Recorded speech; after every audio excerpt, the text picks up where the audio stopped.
Muito boa noite. Boa noite, Sandra. Boa noite.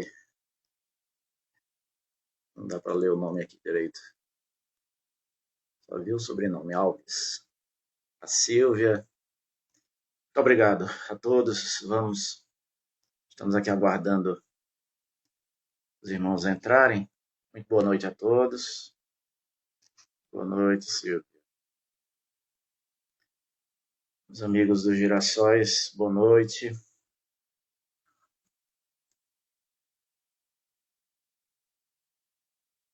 E vamos a mais uma conversa no coletivo Girassóis. Espíritas pelo bem comum. Só que aguardar o nosso amigo Herbert, que estará conosco hoje, para que a gente possa convidá-lo a participar dessa nossa conversa.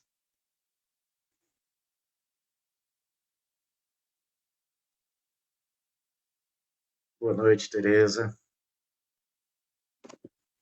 Pronto, vamos aqui.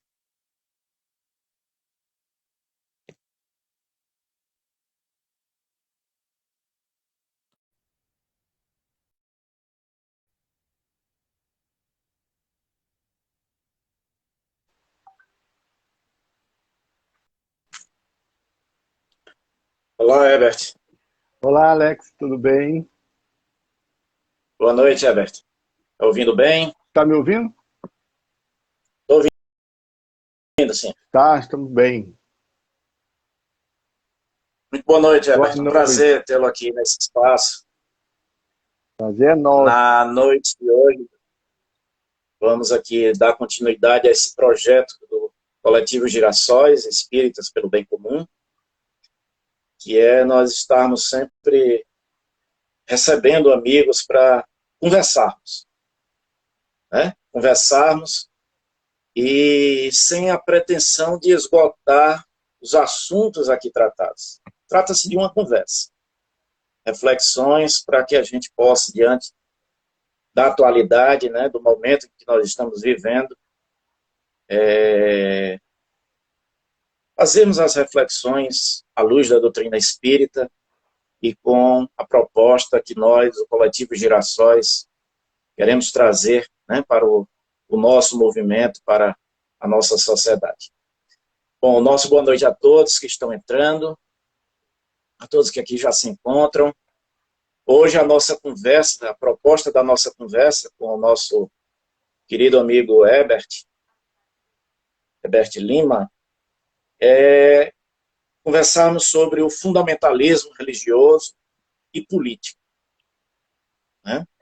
Essa é a nossa proposta, a nossa conversa.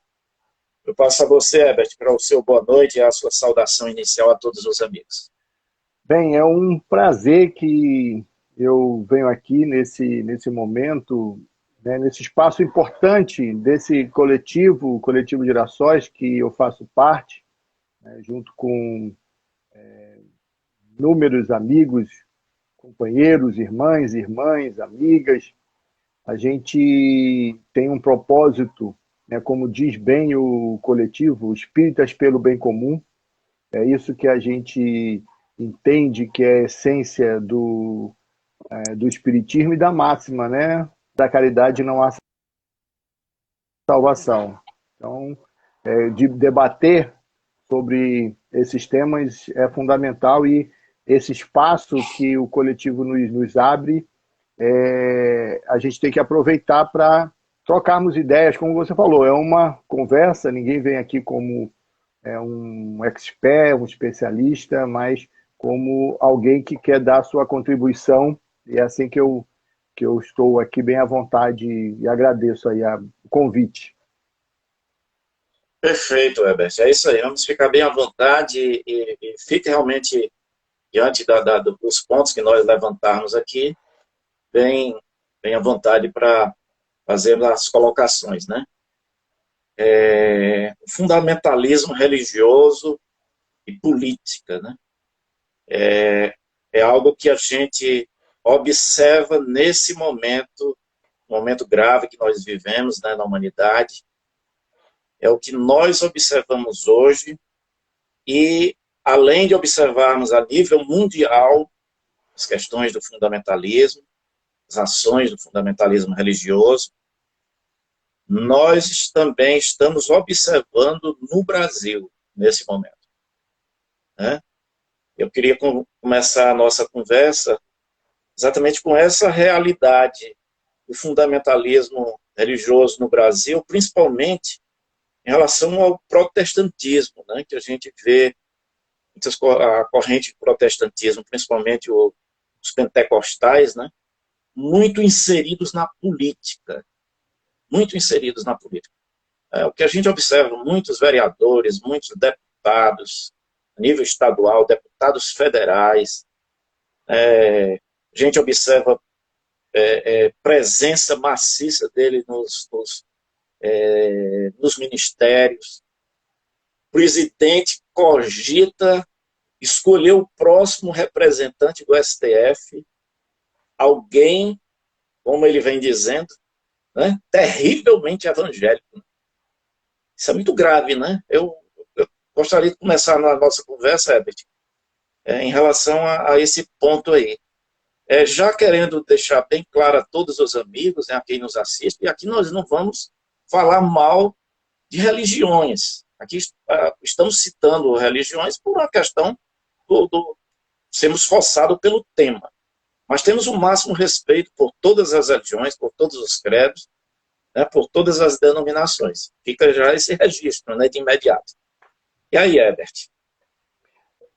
Eu acho que é importante a gente iniciar esse tema dando uma contextualizada na questão do fundamentalismo religioso.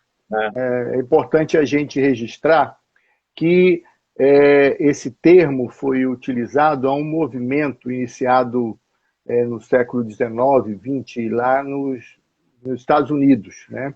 Onde um segmento protestante ultraconservador começou a atuar nos Estados Unidos com a ideia de uma interpretação visceral e literal da Bíblia. Então, isso tendo como fundamento a fé cristã, né, que, segundo eles, é imutável. Nós, espíritas, sabemos que existem as leis naturais, né, que são as leis divinas, que são leis imutáveis. Essas, sim, né, elas têm esse caráter. Mas você não pode pegar a Bíblia e colocar ela como, seja a Bíblia, a Torá, outro livro religioso, né, sem entender como é que ele foi feito, qual é o propósito, né, dele. Então, não dá para a gente começar e pensar dessa forma. Então, você ter uma interpretação literal, sem se atentar para o contexto, da forma como ele foi escrito, procurando entender que o fundamento da Bíblia também não é um livro científico, né? É um livro que tem uma história de um povo, é um livro que tem regras morais, tem regras de vivência, e conta essa história, principalmente o Antigo Testamento. E não foi escrito por uma pessoa só. Então, tem várias coisas. Então, você precisa entender isso. Então, quando você tem um segmento religioso, e no caso dos Estados Unidos, um protestantismo, ele vem com essa proposta. Só que, né, esse pensamento ele acabou virando uma forma de ideologia que servia aos interesses de algumas classes dominantes, porque utilizava-se isso, né, para impor e dominar uma parte da sociedade, impor a sua verdade e tentando fazer com que toda a sociedade fosse pautada por essa mesma verdade. Isso começa a se agravar cada vez mais, esse sentimento, né, fundamentalista, começa a se agravar, principalmente agora, mais recentemente, depois da crise mundial do capitalismo em 2008, né, quando você tem aquela quebradeira geral da Bolsa, onde atingiu o cerne né, das grandes economias mundiais, do capitalismo mundial, dos Estados Unidos, na Europa, se alastrando para os países emergentes. A gente lembra aqui que, na época, o presidente Lula era presidente do Brasil e dizia que, graças a medidas anticíclicas que ele estava tomando, aqui a crise viria como se fosse uma marolinha, e veio verdade, porque naquele mesmo ano o Brasil teve superávit. Né? Por quê? Porque ele fez com que a economia, forçou com que os bancos dessem mais crédito, fizesse com que as pessoas aumentassem o consumo e garantiu com que os trabalhadores, o povo, tivessem mais renda para poder consumir e, com isso, fazer a roda da economia girar. Né? Isso fortaleceu, né, algumas seitas, alguns segmentos, né, religiosos que tinham a tese da teologia da prosperidade. Então é o seguinte, se você está mal, se você está na miséria, se você está doente ou coisa parecida, foi porque Deus não lhe... você não agiu de acordo com Deus. Então, quanto mais você for rico, quanto mais você se expressar na sua sociedade, o seu êxito, né, você vai avançar. Por isso que foi uma correria, porque a miséria começou a aumentar no mundo todo, e essas igrejas tinham essas respostas. Aqui no Brasil, ela também acaba entrando na política, né? Essas igrejas acabam entrando na política, e já entrando no que você colocou aí, né? Principalmente através de algumas igrejas com esse fundamento, e porque também a Igreja Católica, ela, final dos anos 70, 80, através da teoria social da Igreja, e também através da teologia da libertação, você tinha ali um questionamento maior, e a teologia da libertação, através das comunidades eclesiais de base, procurava organizar o povo e entender o seguinte: nós podemos fazer o reino de Deus aqui na Terra.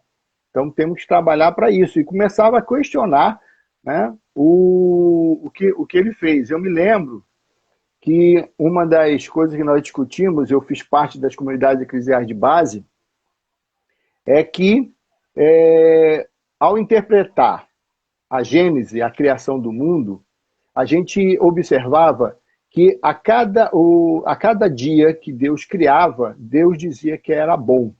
E fez o céu e a terra, e Deus viu que era bom. E criou os animais, e Deus viu que era bom. Né? Mostrando, e a interpretação que é a comunidade, a teologia da libertação, dizendo o seguinte: Deus criou tudo bom. Se não criou bom, porque algum homem se apropriou. Alguém se apropriou das riquezas que Deus criou e explorou o outro. Então a gente tem que lutar contra isso para construir o reino de Deus na terra, uma terra de onde prevaleça o bem comum. Ô, Herbert, sim, só para eu concluir aqui. você... Pode ser. Não, aí eu quero dizer o seguinte: essa teologia da libertação, ela foi atacada pela própria igreja, principalmente pelo Papa João Paulo II, né? E pelo o Papa, que depois virou Papa, o Ratzinger, né? Que fizeram de tudo para acabar com a teologia da libertação.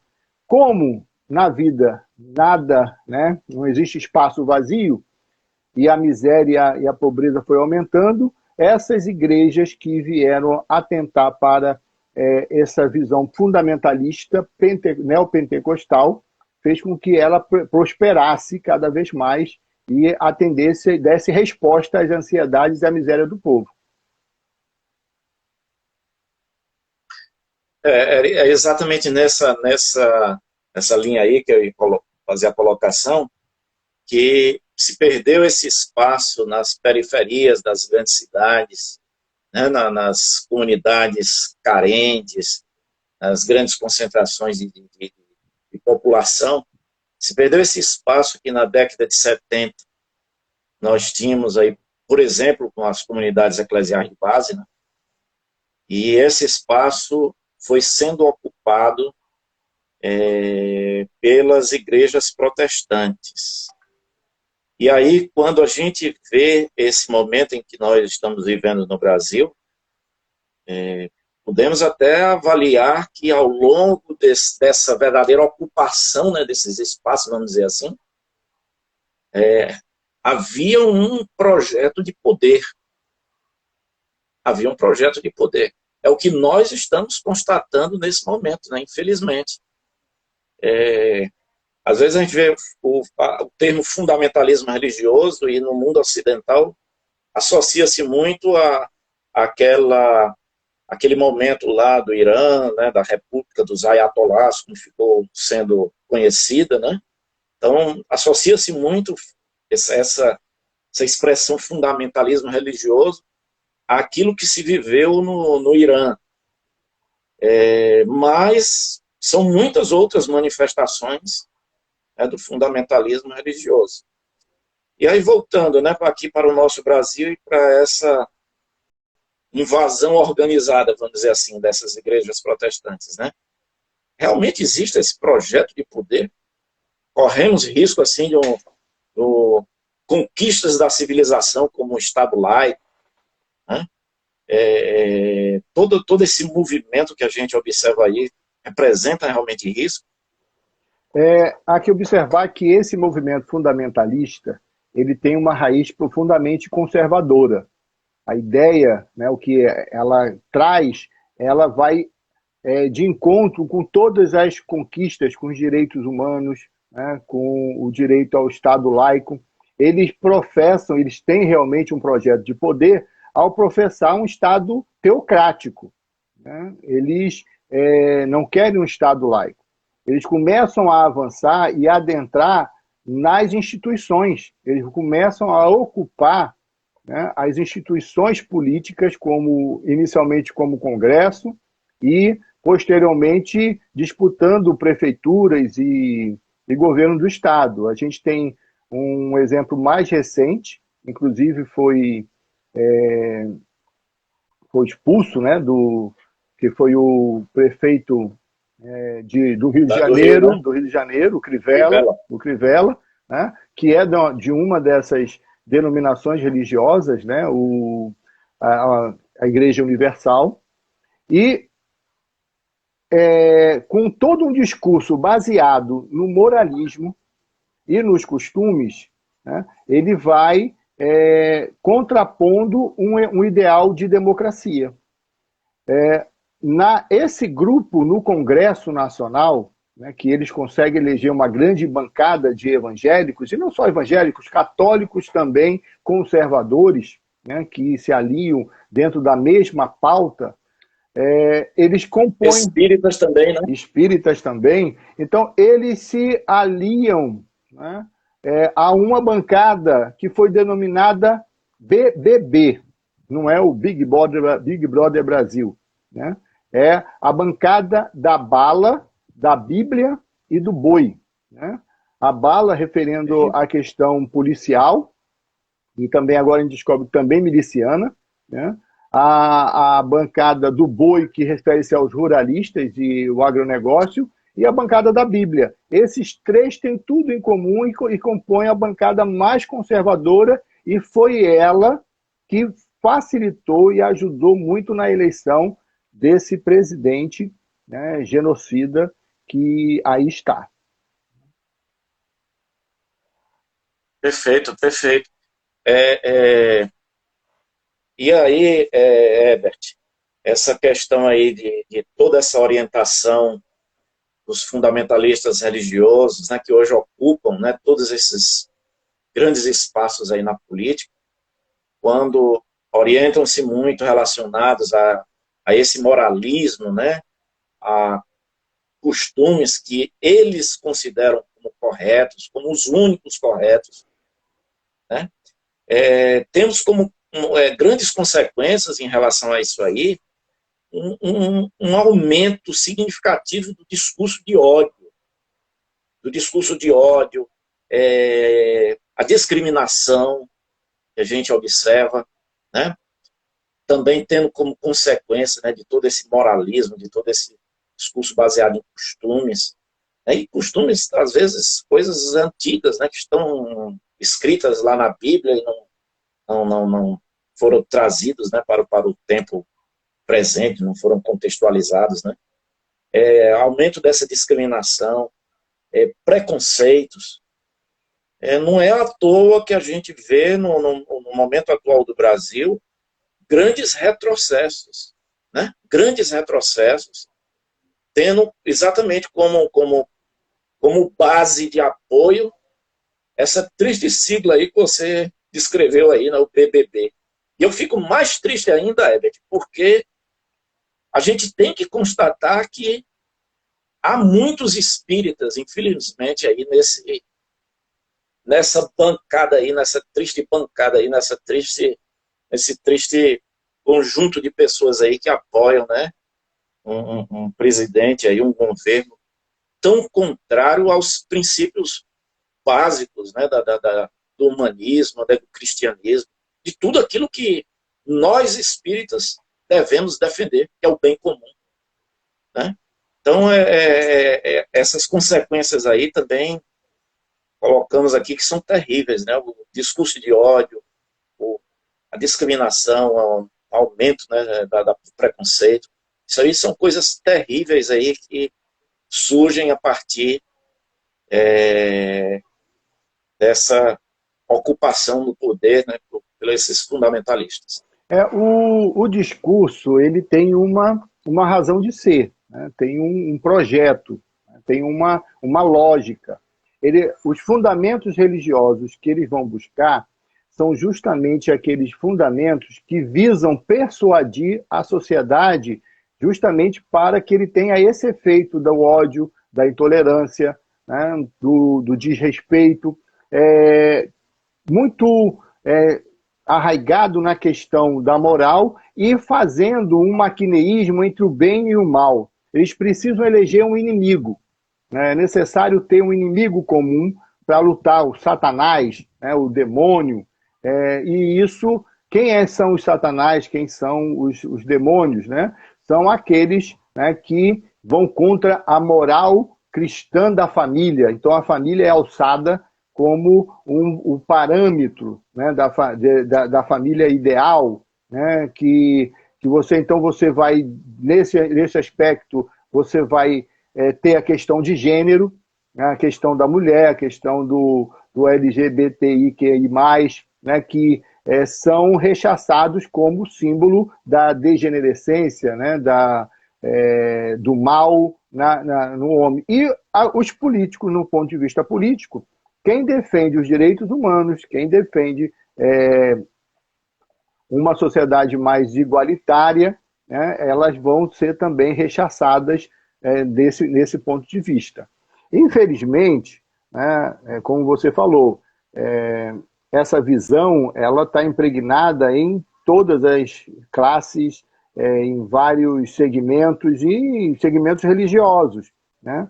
No espiritismo, embora a gente não tenha uma ação organizada de espíritas que vão ocupar o parlamento, né, para se eleger enquanto representante do movimento espírita, nós sabemos que elege-se, né, e se elegeram deputados, né, e senadores para esse cargo com esse caráter profundamente conservador. Aqui no Ceará nós temos um exemplo e para mim também não é muito surpresa, porque trata-se de um empresário que trabalha no ramo de segurança privada, né? Onde essa questão está toda impregnada. Então, eu acho que essa ideia, né, de ordem, de conservar, né, que foi contra a corrupção, pelos valores da família, elas são só cortinas de fumaça, porque o conceito que está aí subjacente é a questão mesmo de classe, é a questão aí que vê o outro como o inimigo e principalmente os mais pobres e mais miseráveis. Aí vou dizer o seguinte, o fundamento que é o principal, que é a lei de amor que Cristo nos traz, isso aí passa longe. Pois você tocou num ponto que eu gostaria também da gente conversar um pouquinho aqui também. Essa questão da pouca representatividade dos espíritas, né, na política. E quando a gente observa alguém que se diz espírita, a gente tem essa tristeza de ver eles estarem muito mais engrossando essas fileiras conservadoras do que propriamente estando lá para trabalhar, para propor, né, ações em prol desse bem comum que nós, por exemplo, espíritas dos Girassóis, tanto colocamos, tanto defendemos. O senador espírita aqui do Ceará nunca me surpreendeu ele estar lá tendo uma atuação lá tão à frente, né, tão marcante lá na defesa desse terrível governo aí do nosso presidente genocida. Não me surpreendeu, não. Nas suas campanhas lá contra o aborto, nós vimos manifestações políticas dele claramente, né, contra todas as forças progressistas. Sempre utilizou essa bandeira do aborto, muito mais para fazer essas campanhas. Eu me lembro que na eleição, se eu não me engano, Lula e Serra, acho, não sei, não estou me lembrando se foi o primeiro mandato do Lula, a primeira eleição. Ele, às vésperas da eleição, fez uma dessas campanhas contra o aborto, lá na Beira-Mar. E nós estávamos lá, nós testemunhamos pessoas na frente lá do carro de som, entregando material de campanha do José Serra. Né? E estava uma verdadeira salada, tinha até gente com bandeira da ação integralista, monarquistas, essa mesma tropa que a gente vê hoje. Né? Estavam lá naquele tempo, 2002, se não me engano. Então, nunca me surpreendeu. Então, essa pouca representatividade de espíritas na política, para fazer política com P maiúsculo, né? Como é que poderíamos, né, o Herbert, de alguma forma, caminhar aí no sentido de que nós, espíritas, com essa visão progressista, com essa visão verdadeiramente espírita, estarmos mais presentes aí na vida política, né, do país? Olha, eu tenho uma passagem no Evangelho que tem várias, né, mas tem algumas que eu gosto especialmente nesse assunto, que Jesus nos exorta a ser sal da terra, nos exorta a ser luz do mundo, né, que ninguém põe uma vela debaixo da cama, mas em cima para iluminar. Então nós devemos ser luzes, né, nós servimos para isso. Nós estamos aqui com esse propósito, né, de nos melhorarmos e colaborarmos para o progresso da humanidade. Né? Isso está lá consignado, os espíritos, né, foram que disseram isso, que é o objetivo da reencarnação. O objetivo da reencarnação é o melhoramento pessoal e contribuir para o progresso da humanidade. Então, o nosso papel é esse, o nosso papel é transformar essa realidade. Aqueles que, né, por trás dizem o seguinte: não, a gente não se envolve com política, você está negando uma dimensão importante da realidade humana, e uma dimensão que determina e que tem influência sobre a vida das pessoas. Então, se você quer promover o bem comum, se você quer promover a caridade para com o próximo, você tem que lutar contra a miséria, você tem que lutar contra a injustiça, você tem que lutar contra a discriminação, contra o racismo, né, contra essa política de morte. Né? Você pode ter participar politicamente de todas vários partidos, mas não precisa necessariamente, para atuar politicamente, estar afiliado a um partido político.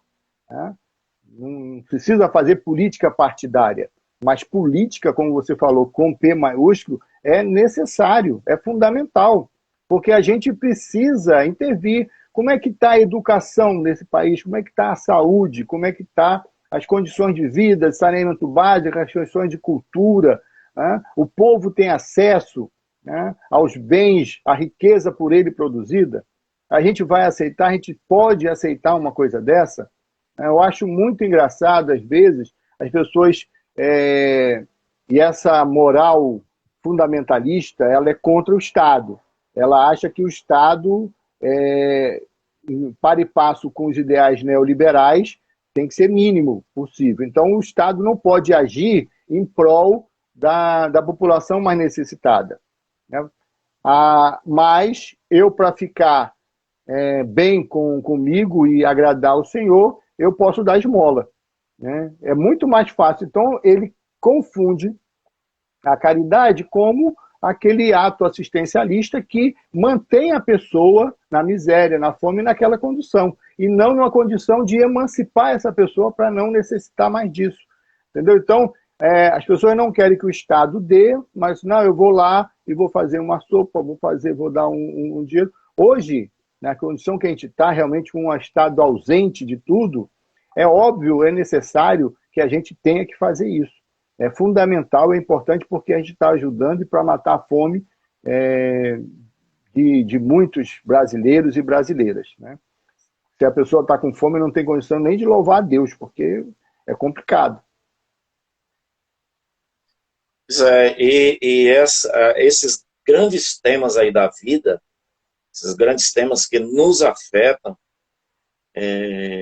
devemos levar, né, para as nossas conversas, para as nossas discussões, as nossas reflexões nos ambientes espíritas, né? Você colocou muito bem, não é levar a política partidária para dentro das instituições, né? Dos ambientes que nós militamos, né, na seara espírita, mas levarmos esses grandes temas.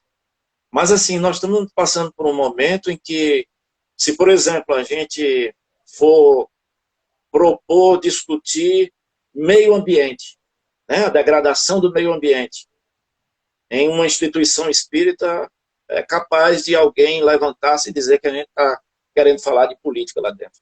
Então há essa resistência, né? Há essa resistência muito forte nas instituições, uma grande maioria das instituições. Eu acho que hoje é uma minoria nós colocarmos alguma instituição espírita em que esse debate é livre, em que esse debate é bem-vindo, né? Esse debate é permitido. Acho que uma minoria. Na grande maioria, haverá algum tipo de resistência, uma resistência muito forte. A gente... Né? Há uma resistência muito forte. Eu acho o seguinte, que primeiro nós precisamos trazer mais Kardec, né?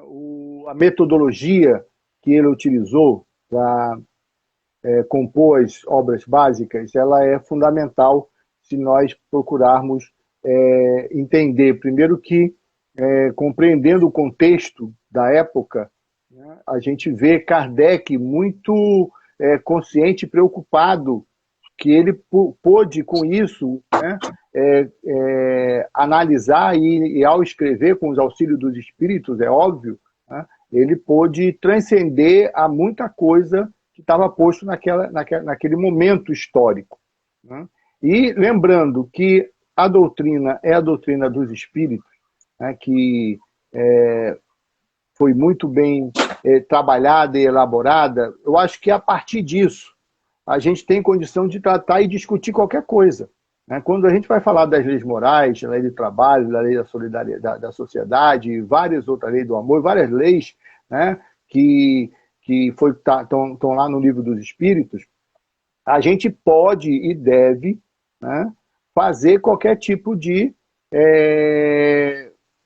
discussão dentro do centro que você participa, né? É óbvio que a grande maioria das casas espíritas, ele tem um viés conservador, porque é fundada, às vezes, por uma pessoa, eu encontrei muito fundada por ex-militares, né, pessoas com cunho conservador, né? Mas tem um trabalho espiritual muito importante, é guiado por espíritos que querem que a gente faça um trabalho do bem e buscando promover esse bem comum. Nós temos que ter a coragem de saber colocar esses temas numa reflexão que a gente faça, por exemplo, na hora que a gente vai fazer uma palestra pública, né, sobre um determinado tema do Evangelho, né, uma colocação de Jesus, ou um determinado tema que está constando lá nos livros, nas obras básicas, e começar a trazer isso, né, referenciado em vários autores, né, que tiveram essa percepção do papel, né, social do Espiritismo, e a gente fazer o debate. Eu acho que isso é possível, por mais complicado que seja. Agora, se você está embasado,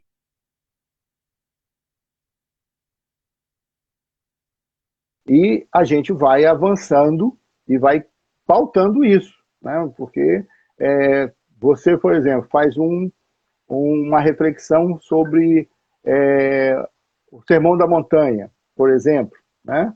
A lei do amor. Então, existem várias coisas que a gente pode debater e mostrar o seguinte: olha, o papel do cristão, o papel do espírita, ele está indissoluvelmente associado à realidade em que ele vive.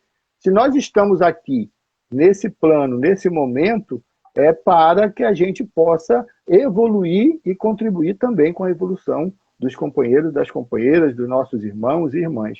Eu acredito que, por mais difícil que seja, a gente tem espaço para que a gente se coloque, né? Como diz o Gandhi, né, o que me preocupa não é o grito dos maus, é o silêncio dos bons, né? Mais ou menos isso. Então a gente não pode ficar em silêncio, né? É isso aí. Nessa linha, Herbert, e toda vida quando eu escuto alguém dizer que vai sair do centro espírita porque não aguenta mais tais coisas, né? Não aguenta mais conservadorismo, né? Não aguenta mais, às vezes, tanto obscurantismo, né? Nas ações daquele centro espírita, eu digo, não saia. Não saia, você pode ser uma voz diferente. Você pode ser uma voz a colocar novas interpretações, a colocar novas visões, a trazer exatamente para esse lado, né? Nós temos um trabalho de resistência. Nós, espíritas, que lutamos pelo bem comum, nós temos um trabalho de resistência nas nossas instituições para inserir todos esses grandes temas que bem você falou. Está lá no Livro dos Espíritos, está na Codificação Espírita. Ao lermos aquela terceira parte do Livro dos Espíritos, as leis morais, nós vamos verificar o quanto Kardec fez essas grandes reflexões. Os problemas sociais do tempo de Kardec ainda são muito atuais. Ainda temos desigualdades sociais, ainda temos profundas injustiças, né? A renda tão mal dividida. Nós temos ainda os grandes problemas do meio ambiente, as agressões aí aos ecossistemas, né?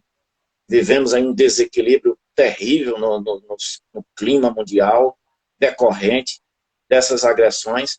Tudo isso é tratado por Kardec, as questões da igualdade de gêneros, a questão dos direitos da mulher, enfim, todas essas grandes questões nós podemos trazer, está aqui, meu amigo, no Livro dos Espíritos.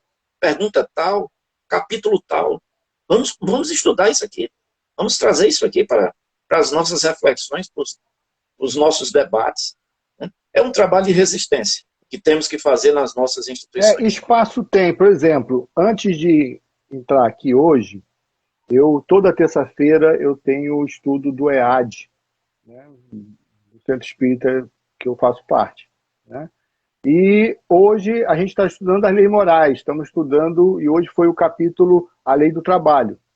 Olha quanta coisa que a gente pode, né, tratar ao discutir a questão da lei do trabalho, né? A gente tivemos a oportunidade de discutir a questão das leis trabalhistas, né, da desregulamentação, da precarização, da uberização, né? Então, a gente traz o que reza, né, a lei do trabalho, que está lá no Livro dos Espíritos, e a gente contextualiza e diz assim, olha, segundo os espíritos falam, a gente está aqui num país que não está nada disso. O governo, né, a classe dominante, ela está indo contra essa lei natural, que é a lei do trabalho, né, a lei do repouso. Aí falou sobre a questão do repouso. Então a gente falou assim, olha, hoje em dia a gente está vivendo uma situação em que as pessoas uberizadas, precarizadas ou precariadas, essas coisas todas, o pessoal que trabalha por aplicativo, não tem direito a repouso, porque para conseguir um salário minimamente para ele poder sobreviver, ele vai ter que trabalhar 12, 13, 14 dias. Estão voltando aos primórdios do capitalismo. Né? E o pior, né? Sem nenhum direito sequer trabalhista, porque não tem relação de trabalho, não tem carteira assinada, etc. Então, existe espaço para a gente fazer esse debate, para travar a discussão política, né? Trazendo isso. Não precisa você vai interpretar de outra forma. E aí você cria o debate, é importante você colocar. Tem gente lá que não concorda com essa visão, vai dizer, a gente vai debater de uma forma cordial, claro, né, dentro do clima do estudo. Então, eu concordo contigo, né? Sair para mim não é opção, a não ser que algo muito grave tenha saído, as pessoas obrigam, expulsam, ou coisa parecida. Mas, se você puder fazer o debate, conversar e manter, né, a sua solidariedade, a sua relação com os irmãos espíritas e irmãs, eu acho que é a melhor opção, porque a gente é melhor do que ficar lá sozinho, né? Então a gente tem que ser, como diz aí, tem que ser sal na terra, a gente tem que estar lá no meio. É isso aí. E a gente vê a importância, de um coletivo Girassóis, a importância de diversos outros grupos, né, semelhantes ao coletivo Girassóis, que nós temos a alegria de ver que surgiram nos últimos tempos aí, principalmente com a ascensão do fascismo aqui no Brasil. Nós surgimos aqui no Ceará, o coletivo Gerações, né?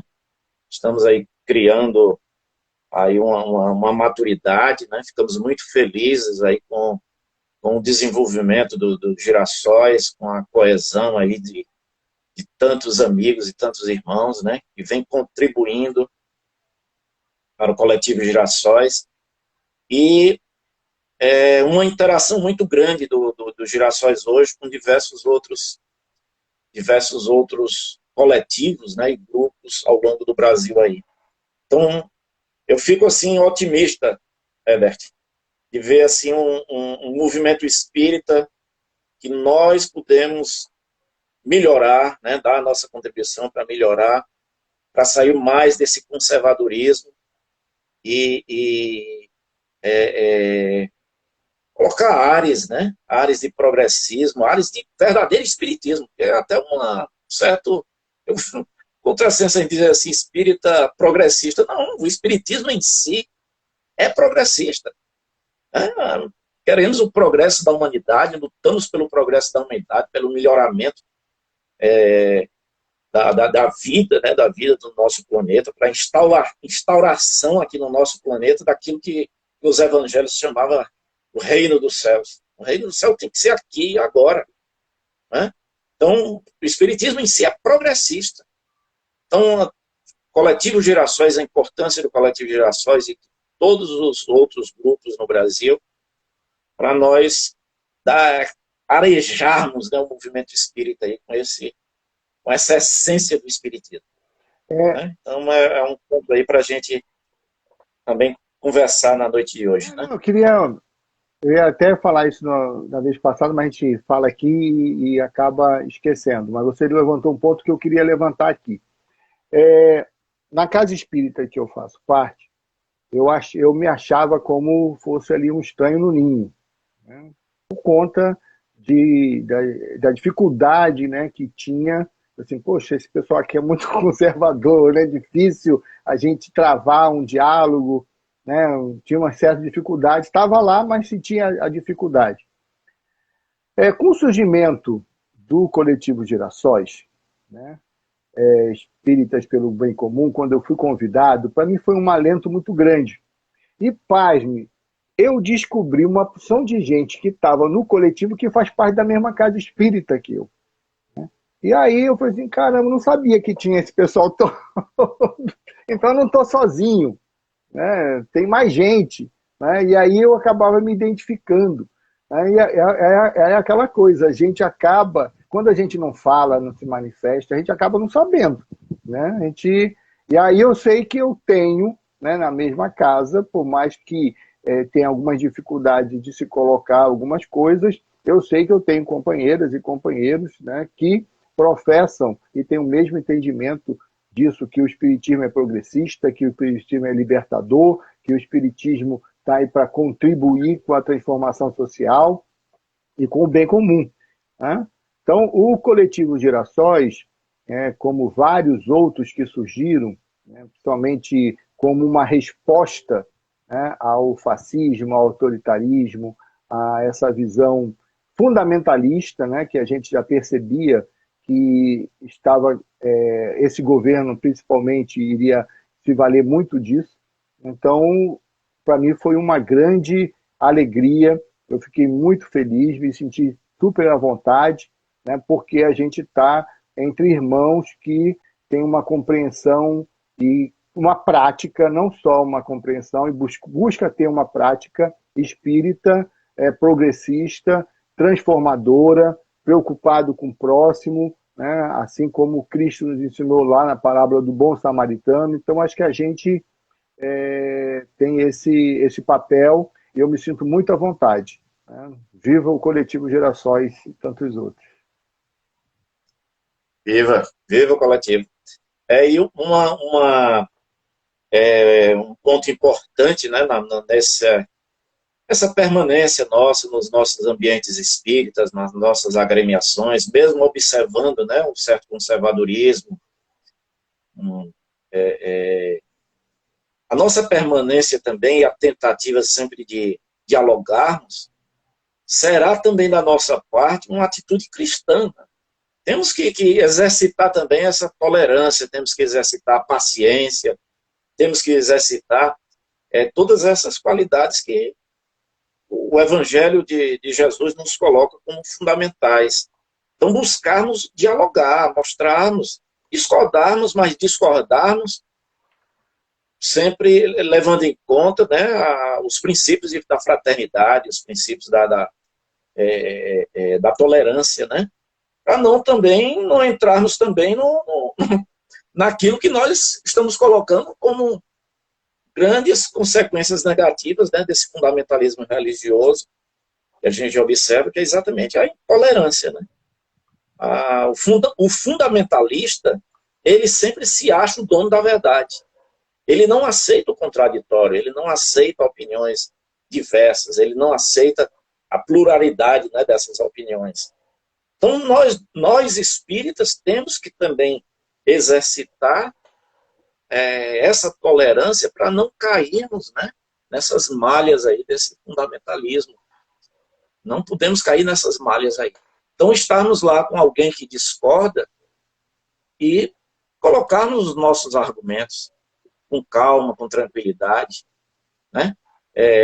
Baseados no que coloca a doutrina espírita, baseados no que coloca os estudos de Kardec, os estudos dos espíritos passados a Kardec, baseados no Evangelho de Jesus, mostrarmos que o correto, nós temos que lutar por um mundo de igualdade, por um mundo de justiça.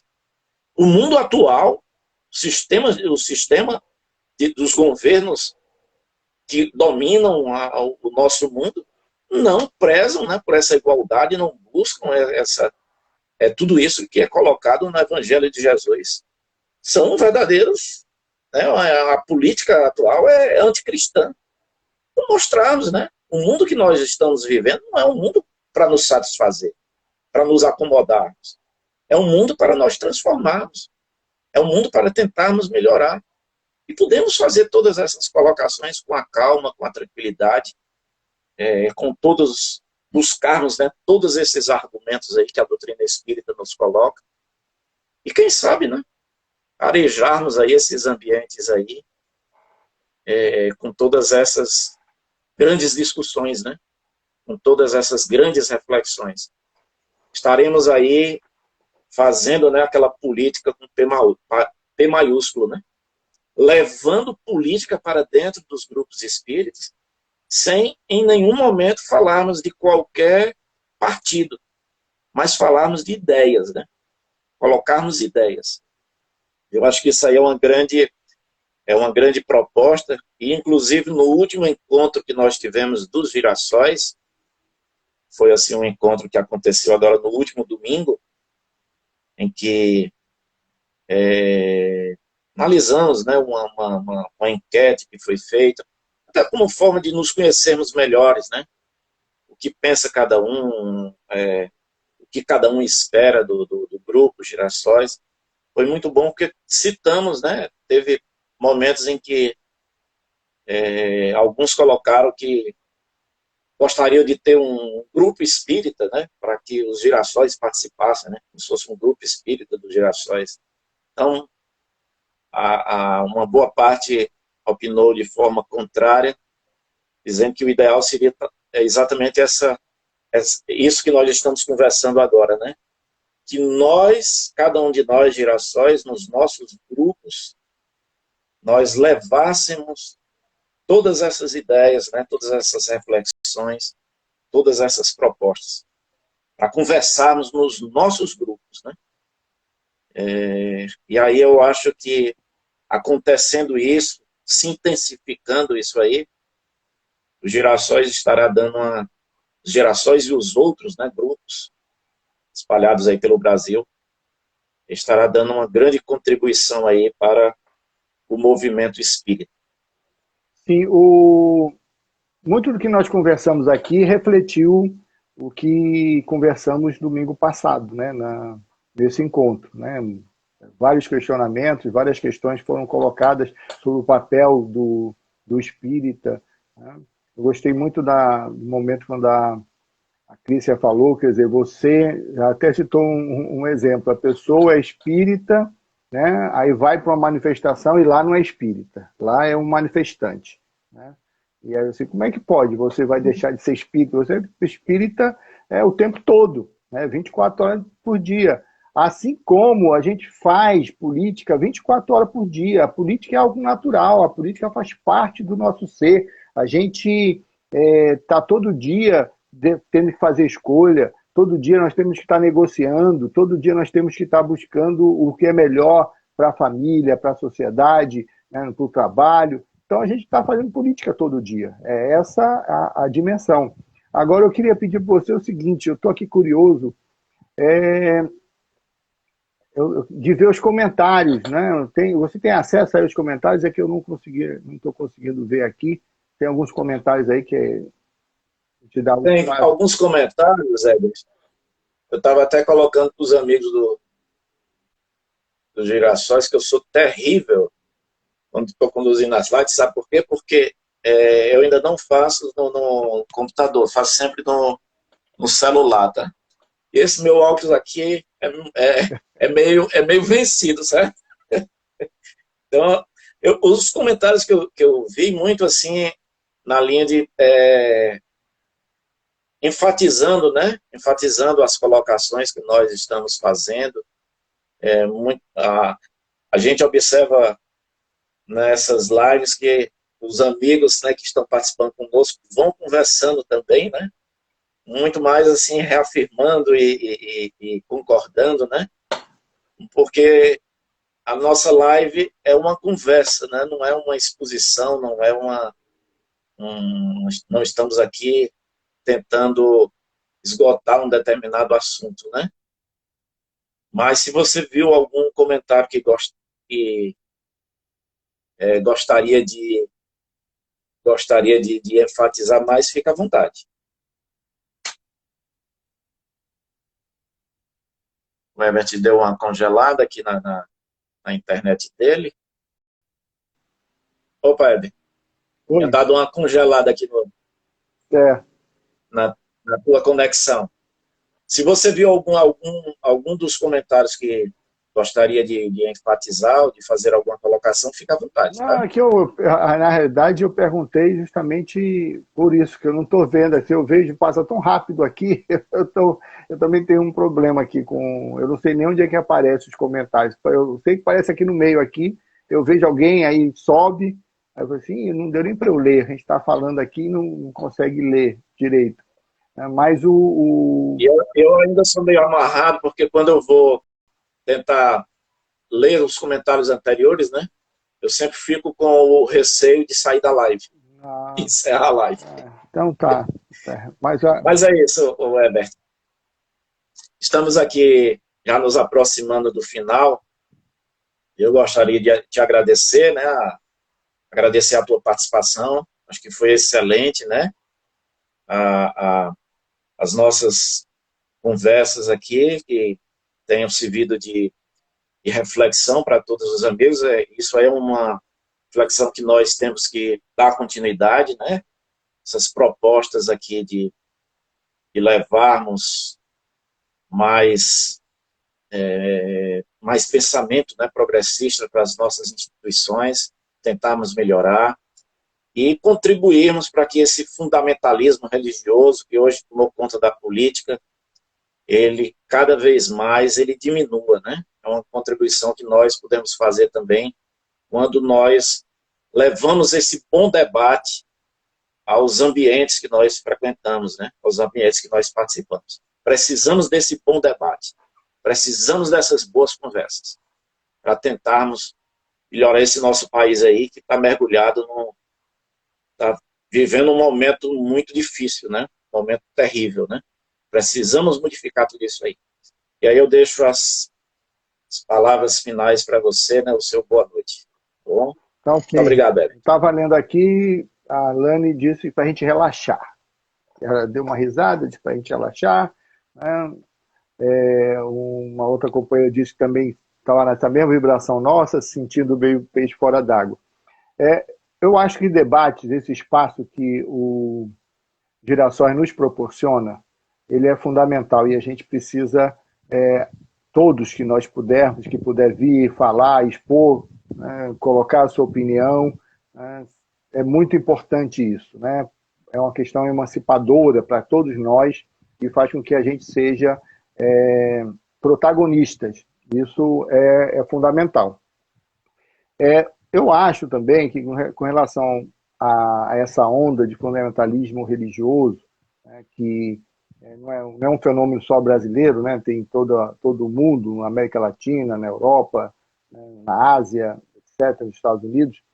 Agora, especificamente aqui, eu acho que é importante nós, do Coletivo Girassóis, aprofundarmos as nossas relações, não só com outros espíritas que também têm essa mesma angústia, que formou seus coletivos, tem outros coletivos, né? Temos a Ágora Espírita lá em Pernambuco, tem Espírita à Esquerda, e existem vários outros coletivos que a gente precisa realmente aprofundar essas relações, mas, sobretudo, também com outros coletivos religiosos, né? Católicos, evangélicos, que também são progressistas, também têm as mesmas angústias e que também estão procurando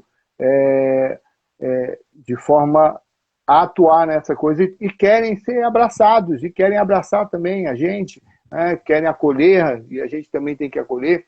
Então, quanto mais a gente puder desenvolver ações, né, interreligiosas, né, companheiros e companheiros, irmãos nossos, principalmente das religiões de matriz africana, né, que são os que mais sofrem do ponto de vista do fundamentalismo religioso, através do preconceito e do racismo religioso.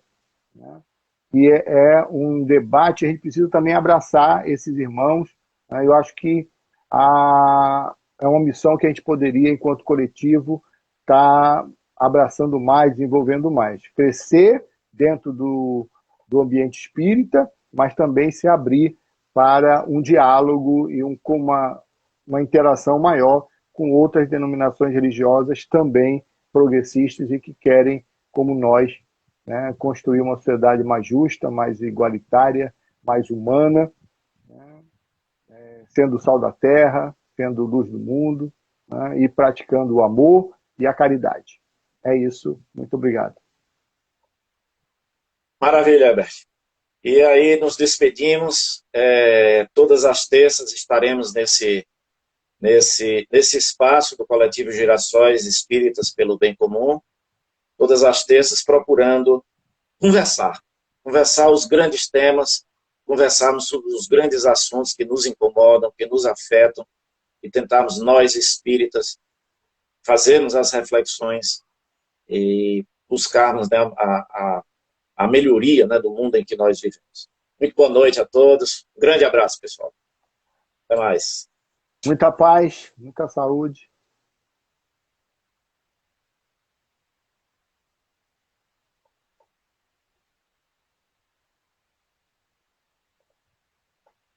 Como é que conclui? Acabou? É só sair? Concluindo. Vou fechar aqui. Abraço. Boa Abraço, até noite. mais.